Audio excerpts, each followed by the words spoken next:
miduyog sa tibok nasod sa Pilipinas ang tagbayan sa San Carlos sa pagsaulog sa adlaw sa mga bayani nga gipahigayon dito sa Plaza Publico ni adtong Agosto 26, 2013. Gihalaran og bulak ang ribulto sa nasudnong bayani nga si Dr. Jose Rizal. Pinanguluhan sa mga opisyales sa lokal nga kagamhanan, mga pangulo sa nagkalain-laing departamento sa Balay Lungsod, sa pamilya sa DepEd, pundok sa mga senior citizens, BGMP, BFP, PNP o uban pa. Gipatingog ang mga sirin sa kabomberohan, kapulisan, rescue groups, lakip na ang sirin sa City Auditorium, dungan sa pagrepeki sa kampana sa katedral. Ang mabulokon og nasudnong pasundayag pinaagi sa mga piniling awit og mga sayaw. Gipakita sa mga estudyante sa Julio Ledesma National High School ang tulunghaan nga nagpaluyo sa pagsundayag ni adtong okasyon. Ang pasiunang pag-abli sa programa mao ang pagpakita sa mga nagkalain-laing sayaw nga gidungan pagpagawas sama sa nabantog na kaayong air dance, hip-hop o contemporary dances.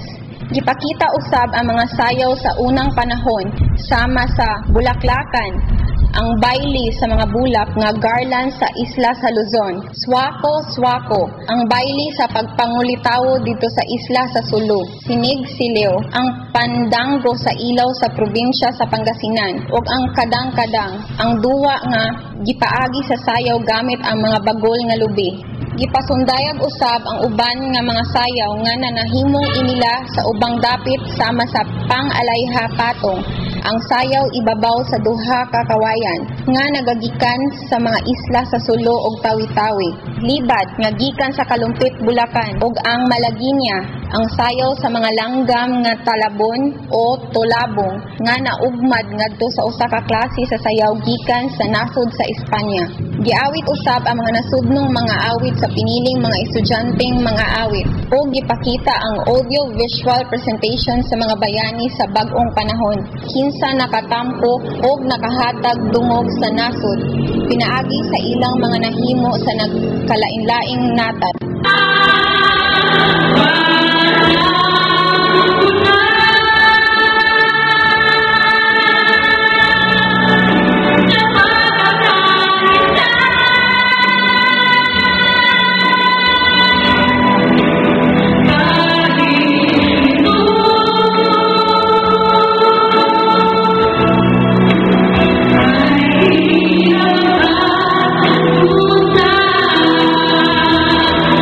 Principal nga si Binibining Glenda Arañez sa Julio Ledesma National High School mao ang mihatag sa mensahe nga mipunting sa mga sakripisyo nga nahimo sa mga bayani. Lakip na ang mga buhing bayani nga dako o gikatampo sa kaayuhan o kadungganan sa nasod.